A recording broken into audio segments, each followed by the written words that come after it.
L'alcool sur Arcturus ne brûlait pas assez. Dans le reflet trouble de mon verre, je voyais toujours le visage du prisonnier que j'avais dû abandonner. Mes doigts laissaient des empreintes moites sur le verre épais.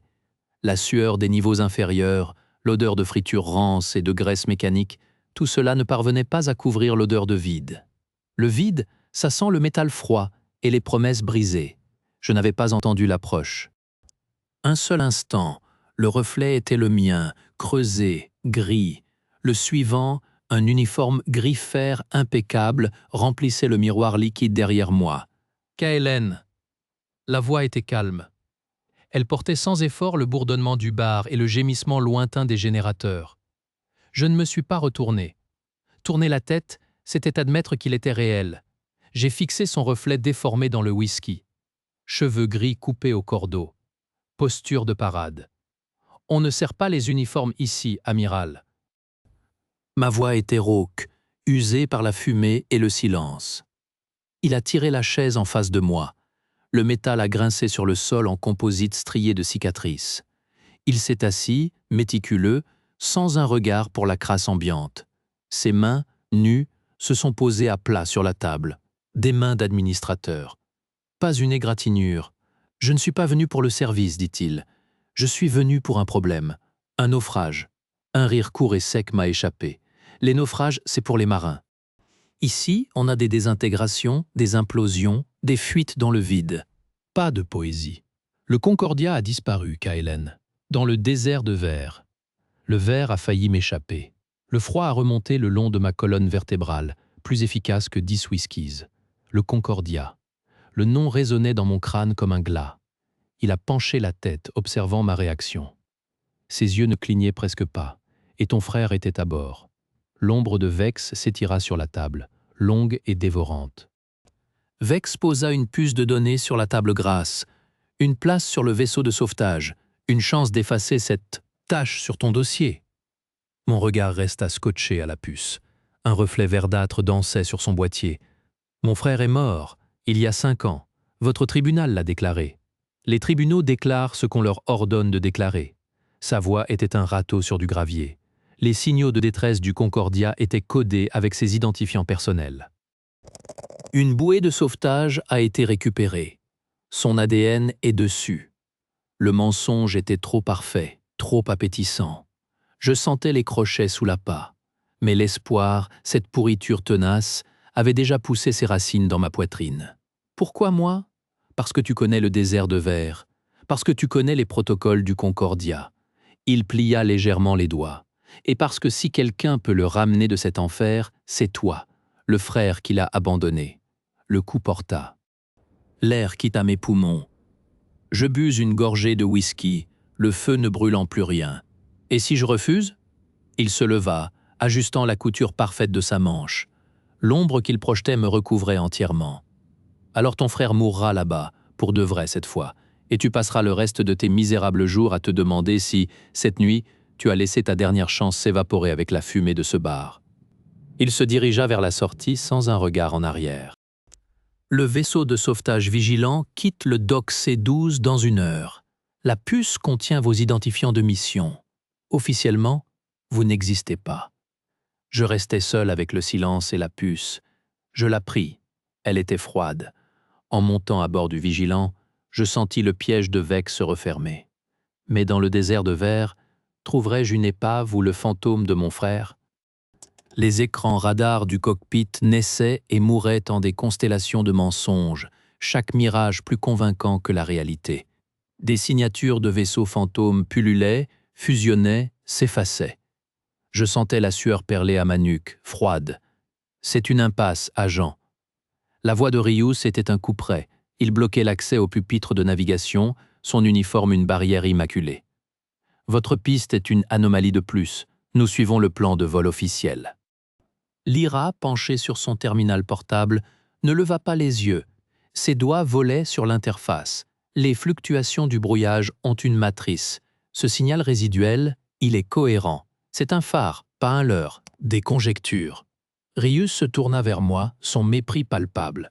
Votre quête personnelle met en péril ma mission et mon équipage. La puce de Vex brûlait dans ma poche. Je fixais l'écran principal où un astéroïde spectral venait de se dissoudre en pixels gris. Quelque part dans ce chaos, Jaren avait émis un signal. Une seule fois. C'était assez. Le plan officiel nous mène vers une épave fantôme commandant. Celui-ci mène au Concordia. Son visage se ferma. Confinez-les à la soute aux marchandises, immédiatement. Les gardes s'avancèrent. Lyra me lança un regard, puis reporta son attention sur son écran. Un bip strident déchira l'air. Sur le radar principal, une masse titanesque surgit à 300 mètres. Collision imminente. Les alarmes hurlèrent. Rius se figea. Lyra avait déjà branché son terminal sur le système de navigation. L'écran clignota. Le vaisseau vira brutalement sur une trajectoire qu'elle imposait. Les moteurs gémissèrent. Le faux contact s'évapora. Et là, dans le champ stellaire vide, elle apparut. L'épave du Concordia, parfaitement intacte, se dessina dans le hublot. Aucune brèche, aucun dégât visible. Elle flottait, silencieuse et funèbre. Rius se retourna, le visage déformé par une fureur froide. Il braqua son pistolet paralysant sur nous. Pour mutinerie et mise en danger du vaisseau, vous êtes arrêtés. La porte du sas s'était verrouillée derrière nous avec un son définitif, les laissant seuls dans le silence absolu d'un tombeau de luxe. Le pistolet de Rius avait craché son éclair bleu. La décharge nous avait projetés, Lyra et moi, dans le couloir de l'épave avant que le sas ne claque. Un piège propre. Le bruit de leur moteur s'éloigna, se perdant dans le vide. Je me relevai, les muscles tétanisés par la paralysie résiduelle. L'air sentait le cuir vieilli et l'ozone statique. Les éclairages d'urgence diffusaient une lueur pourpre, figée. Lyra était déjà debout, sa main sur la paroi lisse. « L'atmosphère est stable », murmura-t-elle. « Mais c'est trop calme. Nous avancions. » Le pont principal du Concordia était une scène de crime suspendue. Fauteuils en cuir renversés, cristaux éparpillés sur le tapis épais. Des corps, une douzaine. En tenue de service ou d'apparat. Aucune blessure visible. Leur visage était crispé dans un dernier rictus d'horreur silencieuse, la peau desséchée mais intacte. Comme vidée de l'intérieur. Lyra s'accroupit près d'un officier, évitant de le toucher. Aucun signe de lutte, aucune brèche dans la coque. Ils sont morts ici, ensemble, instantanément. Une prison mobile. Les mots de Vex résonnaient. Pas un vaisseau diplomatique, une geôle. Et ces prisonniers, où étaient-ils? Mon combinaison émit un premier avertissement discret, 30 minutes d'oxygène. La pression commençait son implacable descente. Lyra le vit dans mon regard. Elle se précipita vers une console, sortit un câble de son kit. Les logs, s'ils ont effacé, il reste peut-être des fragments dans la mémoire tampon. L'écran crachota des lignes de code corrompues. Puis une image stabilisée, un schéma de sécu, une cellule d'isolement haute priorité. Et, en surimpression, un code de déverrouillage. Mon cœur cessa de battre. C'était une séquence à 6 mouvements. Une signature. Le même protocole que j'avais enseigné à Jaren, des années plus tôt, pour nos communications privées. Personne d'autre ne l'utilisait. Je sentis le froid du métal contre ma paume. C'est lui. Il était ici. Vivant. Le bip strident de nos combinaisons déchira le silence funèbre. Alarme d'oxygène critique. La piste était une bouée de sauvetage empoisonnée.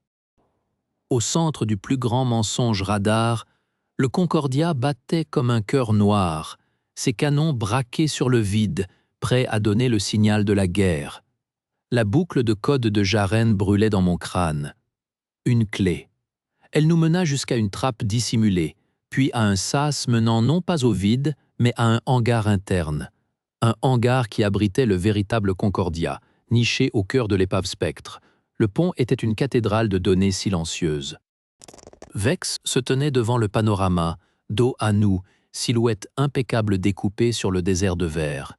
À ses côtés, un homme en uniforme de sécurité tourna la tête. Jaren, vivant. Ses yeux étaient froids, vides de toute reconnaissance. Le signal de casus belli est prêt à émettre, dit Vex sans se retourner. Le Concordia va ouvrir le feu sur une colonie civile. La galaxie croira à une attaque de l'Alliance. La guerre sera inévitable, et je la gagnerai. Lyra avait déjà son décodeur branché sur une console secondaire. Ses doigts volaient sur l'interface. Jaren leva son arme, sur moi, Le canon ne tremblait pas. Frère, ma voix était rauque, usée par 5 ans de mensonges. Le protocole a 6 mouvements. Tu l'as laissé pour moi, pas pour lui. Une microseconde d'hésitation dans son regard. Assez, je chargeais. Le coup parti siffla à mon oreille. Le choc le déséquilibra. Je lui attrapai le poignet, le tordis jusqu'à ce que l'os craque. L'arme tomba. Il t'a dit que je t'avais abandonné?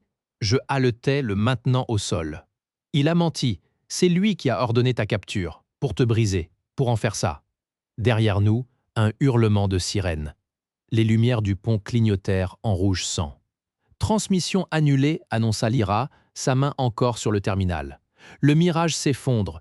Toute la flotte de Vex est maintenant visible sur les écrans de la station Arcturus. Vex se retourna enfin. Son masque de contrôle se fissura, révélant une fureur pure. Il ne dit rien. Il n'y avait plus rien à dire.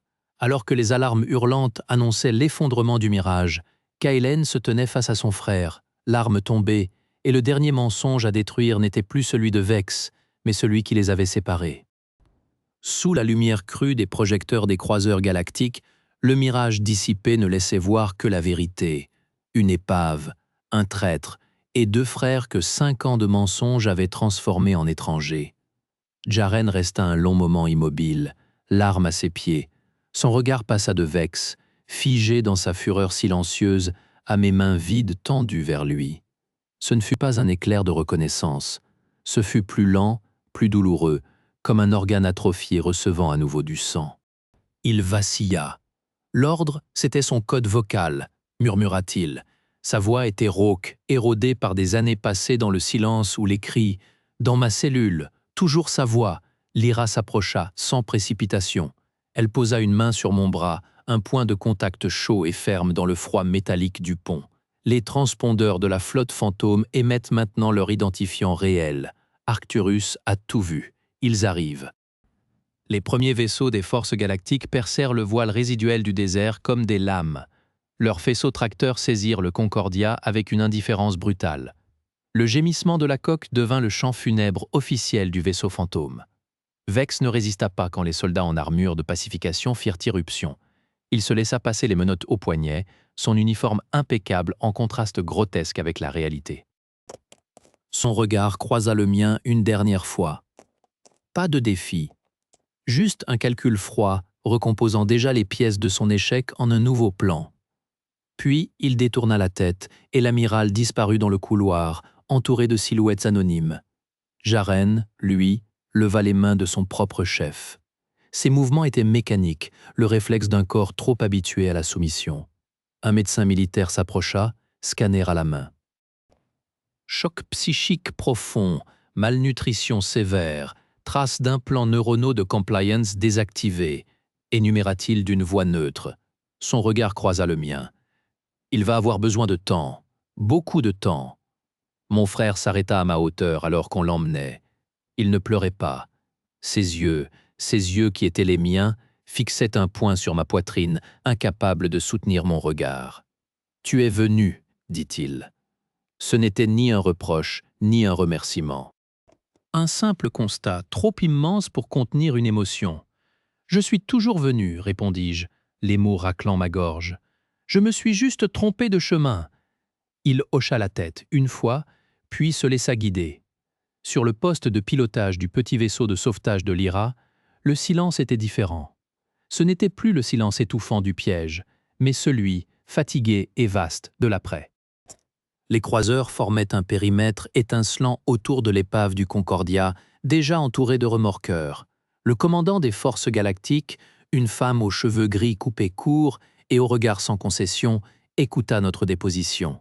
Lyra fournit les logs, les données du brouillage dissipé, la preuve que le Concordia était une prison secrète et Vex son geôlier. Je fournis les dates, les noms, le rapport falsifié. J'en assumais le poids, mot après mot. Ma culpabilité, une fois exposée à l'air libre, perdit son pouvoir de rongement. Elle devint simplement un fait. Une erreur. Pas mon identité. Vex fera face à la Cour martiale suprême, dit le commandant en fermant son dossier. Son réseau est en train de s'effondrer. Quant à vous, l'amnistie pour vos services rendus est approuvée, sous condition de supervision. Elle regarda Lyra, puis moi. le désert de verre a encore des secrets. Des secrets qui ne devraient pas tomber entre les mains d'un autre Vex. On a besoin de gens qui connaissent l'ombre, mais qui regardent vers la lumière. Y réfléchirez-vous? Elle partit, nous laissant dans le bourdonnement des systèmes de vie. Lyra s'installa dans le siège du copilote, ses doigts effleurant les cartes stellaires qui s'affichaient. Ils vont étudier le Concordia pendant des années, comprendre comment le BMA interagit avec la psyché, comment ils ont vidé ces gens. Elle frissonna. « Ce n'est pas fini. »« Non » dis-je en m'asseyant lentement dans le fauteuil du pilote. Le cuir était usé, mais il épousait ma forme. Ce n'est que le début de la vérité, et le début est toujours le moment le plus dangereux. Je tournai mon regard vers elle. Elle ne souriait pas, mais ses yeux observateurs et insatiables, étaient calmes, résolus. Elle avait trouvé non pas une réponse, mais la bonne question à poursuivre. Et je réalisais que j'avais, moi aussi, trouvé autre chose qu'un frère perdu. J'avais trouvé un rivage après une longue dérive. Ce rivage s'appelait la responsabilité. Pas celle imposée par Vex, mais celle choisie, celle de veiller. Les jours suivants se fondirent en une routine nouvelle. Déposition contre déposition. La visite à Jaren dans l'infirmerie sécurisée. Il parlait par bribes, des fragments de cauchemar. Parfois, il me reconnaissait. Parfois, il voyait en moi un gardien de plus. Le médecin disait qu'il guérirait, mais qu'il porterait toujours les cicatrices. Comme moi. Un matin, alors que notre vaisseau était en approche d'Arcturus pour récupérer nos affaires, je me tenais devant le viewport. Lyra finalisait notre nouvelle charte de mission, une autorisation officieuse pour enquêter sur les technologies résiduelles du désert. Kaelen regarda par le viewport le désert de verre qui, pour la première fois, ne lui renvoya pas le reflet d'un fantôme, mais la promesse calme et vaste des étoiles à parcourir. Il n'était plus un homme traqué par son ombre, mais un gardien tourné vers la lumière. « Cap » demanda Lyra, ses doigts suspendus au-dessus du panneau de navigation. Je posai une main sur la vitre, là où se reflétait la lueur tranquille d'une étoile lointaine. La brûlure de l'alcool et le goût de la cendre étaient partis. Il ne restait que le goût propre, un peu froid, de l'espace. Par là, dis-je, épilogue, les cicatrices du verre 6 mois plus tard, la station médicale Haven orbitait autour d'Arcturus Prime. C'était là que Jaren poursuivait sa reconstruction, loin des regards et des questions. Les rapports officiels sur le Concordia avaient été classifiés, mais les conclusions filtraient. L'équipage était mort d'une exposition contrôlée à un champ de brouillage mental actif, BMA, à haute intensité. Une arme psychique qui vidait littéralement la conscience, laissant des coquilles intactes. Les prisonniers que transportait le vaisseau, des dissidents politiques, des scientifiques gênants, avaient subi le même sort après avoir été transférés sur d'autres installations de Vex. Le Concordia n'était qu'une pièce d'un système carcéral invisible. Le procès de l'amiral Vex s'ouvrit devant la Cour martiale suprême. Il plaida non coupable, arguant d'une opération de renseignement dévoyée par des subalternes. Mais les preuves apportées par Lyra, couplées aux témoignages d'anciens officiers de son réseau qui se retournaient contre lui, scellèrent son sort. Il fut reconnu coupable de trahison, de crimes de guerre et de détention illégale. La sentence. L'isolement pérenne dans la prison de haute sécurité de Tartarus. Une station perpétuellement plongée dans un champ BMA neutralisant. Une ironie que les médias ne manquèrent pas de relever. Ces ramifications politiques provoquèrent une purge discrète mais profonde dans les hautes sphères militaires, redessinant les équilibres de pouvoir au sein des forces galactiques. Le commandant Rius, quant à lui, fut rétrogradé pour avoir abandonné des civils en détresse et avoir suivi des ordres qu'il aurait dû questionner. Réaffecté à un poste administratif loin de tout commandement opérationnel, il devint un exemple des dangers de l'obéissance aveugle. Son vaisseau, le Vigilant, fut réassigné à des missions de patrouille routinières. Pour Lyra et moi, la supervision promise se transforma en une mission conjointe officieuse. La commandante des forces galactiques nous avait confié la tâche de localiser et de neutraliser les technologies résiduelles du réseau de Vex disséminées dans le désert de verre. Notre petit vaisseau, le Pharos, devint notre base mobile. Lyra, avec son génie pour les systèmes et son mépris sain pour l'autorité, trouva dans cette quête un but à sa mesure. Moi, j'y trouvais une forme de rédemption active. Ce matin-là sur Haven, Le soleil artificiel diffusait une lumière apaisante dans la salle commune. Jaren était assis près du viewport, regardant les navettes circuler. Les séances de thérapie neuronale avaient effacé les implants de compliance, mais pas les souvenirs. Ils revenaient par vagues, parfois clairs, parfois déformés. « Ils ont retrouvé les autres », dit-il sans me regarder, alors que je m'asseyais en face de lui. Sa voix était plus ferme. Les prisonniers. Ceux qui étaient avec moi au début, dans un avant-poste sur l'IRA 3. Je restais silencieux, lui laissant l'espace de parler. Ils étaient tous morts, comme l'équipage, vidés. Il serra les poings sur ses genoux. Vex, il testait l'arme, sur nous, pour calibrer son mirage. Le Concordia était le banc d'essai final. La pièce du puzzle la plus macabre s'emboîtait. La véritable raison de la disparition du Concordia n'était pas un accident, mais la dissimulation d'une expérience. Le vaisseau avait été volontairement caché dans le désert pour servir de poste de commandement et de preuve fabriquée, son équipage sacrifié pour le réalisme du leur. Le piège n'était pas seulement pour moi, réalisai-je à voix haute. C'était pour tout le monde. Tu étais l'appât pour m'attirer, mais l'épave elle-même était l'appât pour la galaxie. Jaren hocha la tête. Et toi, tu étais censé être le témoin crédible, l'ancien agent qui retrouve son frère et l'épave ennemie. Tu aurais validé le mensonge. Le plan de Vex avait une élégance diabolique. J'en frissonnais rétrospectivement. Le médecin dit que je pourrais quitter Haven dans un mois, dit Jaren après un long silence. Il tourna enfin son regard vers moi. Il y avait encore de la peur, de la méfiance, mais aussi une lueur de l'ancienne curiosité qui le caractérisait. Je ne sais pas où aller. Le Pharos a une cabine libre, dis-je simplement. Le travail est dangereux et l'IRA cuisine horriblement mal. Mais la vue est imbattable.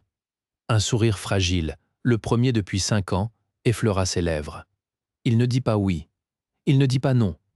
Il regarda à nouveau par le viewport, mais cette fois, ses yeux suivirent la trajectoire d'un vaisseau qui partait vers les étoiles, pas celle des navettes en orbite.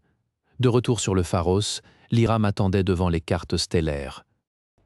Des dizaines de marqueurs clignotaient, signalant des anomalies potentielles, des signatures énergétiques résiduelles du réseau de Vex. « Jaren » demanda-t-elle. « Il guérit, lentement. Et toi ?» Je regardais les étoiles sur l'écran, puis par le viewport véritable. Le désert de verre n'était plus un cimetière de mensonges, mais un territoire à sécuriser. Les fantômes avaient été nommés, les morts comptabilisés, le traître enfermé. Les mystères qui persistaient, la pleine étendue de la technologie BMA, le sort de certains prisonniers, n'étaient plus des pièges, mais des énigmes à résoudre. « Moi, je suis là où je dois être », répondis-je. L'IRA activa les moteurs subluminiques. Une vibration familière parcourut la coque. Elle traça un cap vers le premier marqueur, à la lisière du désert. Je m'installai dans le fauteuil du pilote, laissant mes mains reposer sur les commandes. Le passé était une cicatrice, pas une chaîne. Le futur était une carte à compléter, pas un piège à déjouer. Et dans le présent, il y avait le bourdonnement des systèmes, la présence silencieuse et fiable de l'IRA à mes côtés et la promesse lointaine mais réelle d'un frère qui, un jour peut-être, retrouverait assez de lui-même pour choisir de nous rejoindre. Le Pharos s'enfonça dans le tissu de l'espace, laissant derrière lui les lumières d'Arcturus, emportant avec lui 2 gardiens des ombres et l'espoir ténu d'une réconciliation. Le désert de verre les attendait, moins menaçant désormais, car ses secrets les plus dangereux avaient été arrachés à la lumière. Et la lumière, désormais, était de leur côté.